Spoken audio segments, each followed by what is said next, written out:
So a farrowing crate is something that confines the animal because if they haven't adapted that mothering ability, it's not uncommon for a mom pig to lay down and squish some of her babies. It's not uncommon for a mom to turn around and kind of snap at and maybe accidentally bite or eat her babies. So when you think your mom gets mad and snaps at you, imagine mama pig like whoop. So a lot of these facilities are really meant to keep those offspring safe. A lot of our PETAs and our anti-agricultural groups say that they're cruel and that they're confining, but it's a good way for those ranchers and those farmers to keep their animals safe and make sure that all of their animals and their babies make it to be weaned, okay? Weaning is the idea that that baby is now being taken away from the mother because it's time for them to stop nursing. So that's the idea that after about 2 to 3 weeks on a pig, we're going to go ahead and take those babies out of that farrowing crate. We're going to put them in their own room, right? We're taking the baby out of the nursery. We're putting it in its own room. It's not going to be nursing off the mother anymore. They're going to be eating probably some sort of solid feed or a powdered formula feed.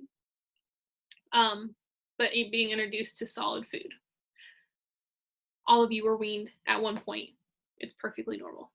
But we want to make sure that we protect those animals. So basically what would happen is if we know that our female is getting ready to give birth on October 10th, usually about a week to 2 weeks before that farrowing date, before that birth date, we're going to move her into a more safe facility for the mother and for the babies. So if it's October 10th, maybe on October 1st or even just a little bit before that, we're going to go ahead and move that mom into that farrowing crate. That way, if she does happen to go early, which happens a lot with gilts or with the first time that a female is giving birth, they might go early. That way that they're there and they're protected and they're ready. If a pig, for example, gives birth in an open pen, it becomes a lot more likely that they would squish some of their young. So that's why it's really important that we calculate that gestation length and that we know when our female is getting ready to give birth so that we can be prepared too. We can also then watch for signs of birth, usually a lot of vaginal discharge, and some things like that. They would start to lactate a little bit right before giving birth. So we can watch for those signs, and then we can be present if we can as agriculturalists to be there if we need to pull a calf, if we need to help that mother with that birthing process, be wiping off the snouts of the baby pigs, different things like that. Make sure that the mother is nursing, that they're not rejecting any of the babies. So we make sure that most of our offspring are going to survive. Okay, so that's why it's really important to understand when that female is actually going to give birth. So if you guys have any questions about this, I know it's kind of big to wrap our heads around, feel free to reach out. Like I said on the first video, my official contact time is from 11 a.m. to 3 p.m. So especially if you have questions about this between those times, feel free to call or text or email. And I can walk you through it a little bit outside of that times if it's an emergency or if it's really urgent. Obviously, I'm still here for you. There's 2 things that I want for you to do off of this video, 2 tasks that you're going to have. The first is that you are going to find a paper like this on the Google Classroom, and this is basically a chart that outlines when each different species is going to experience different parts of the reproductive cycle. So for example, cattle is going to hit puberty at about 6 to 8 months. Swine is going to hit puberty, which is at reproductive maturity, at 4 to 7 months. The length of the cycle is going to differ. Go ahead and fill all of this out. Average length, 16 to 18 hours in cattle of estrus, so the length of their heat cycle, it's 3 days in swine. So it's different depending on the species, and those are things that you would need to know if you're going to raise those animals.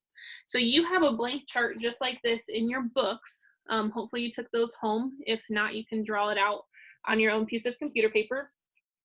And I just want you to copy these down. I know, like I said, it's in the Google Drive, but I want to see it handwritten because that's just going to help you retain and process that information.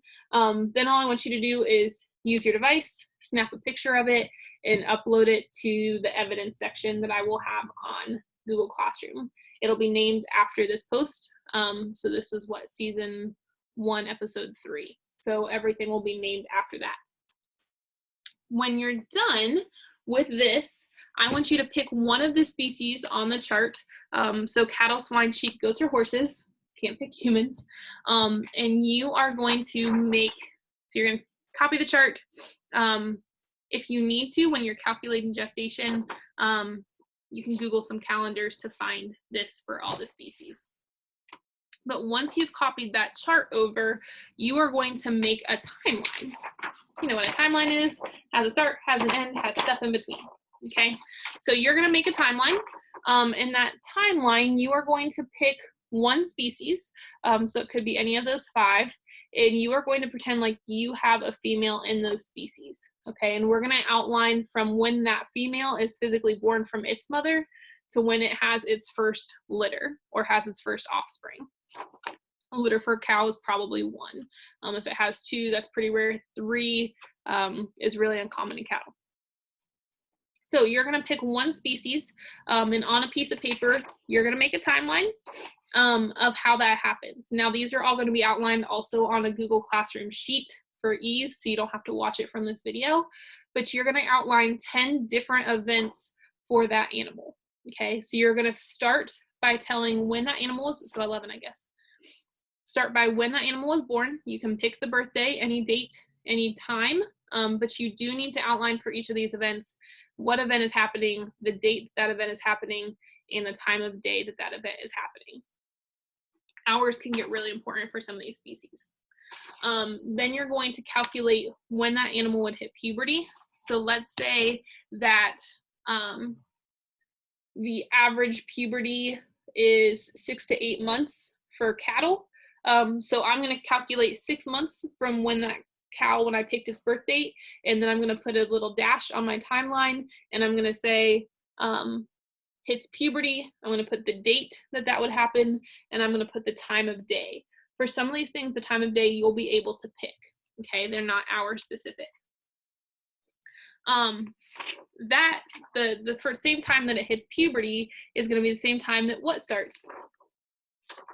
The estrus cycle. Okay, so when it comes into heat for the first time, when it hits estrus for the first time, that is when that animal is hitting puberty. Okay, then you're going to calculate when it would come into when it would be ovulating. Okay, when that estrus cycle would end and estrus would begin. Remember, estrus is the amount of time between estrus or heat cycles.